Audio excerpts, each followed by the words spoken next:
How do you move 3,500 pounds with 1,500 horsepower through a 9-inch wide stock eliminator tire? It's an exercise in power management.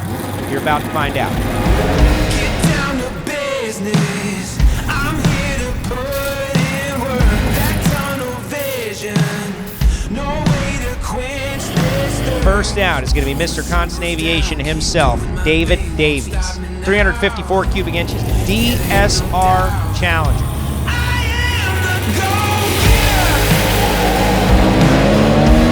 David Davies, by 12 thousandths of a second, your new #1 qualifier.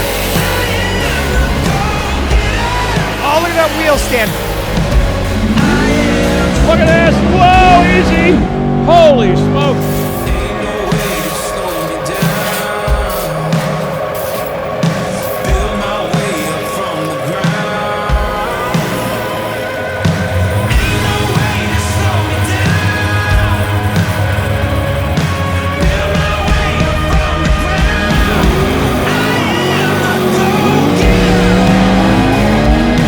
Better 60-foot time going to David Davies. And it's a win line for the CEO of Constant Aviation.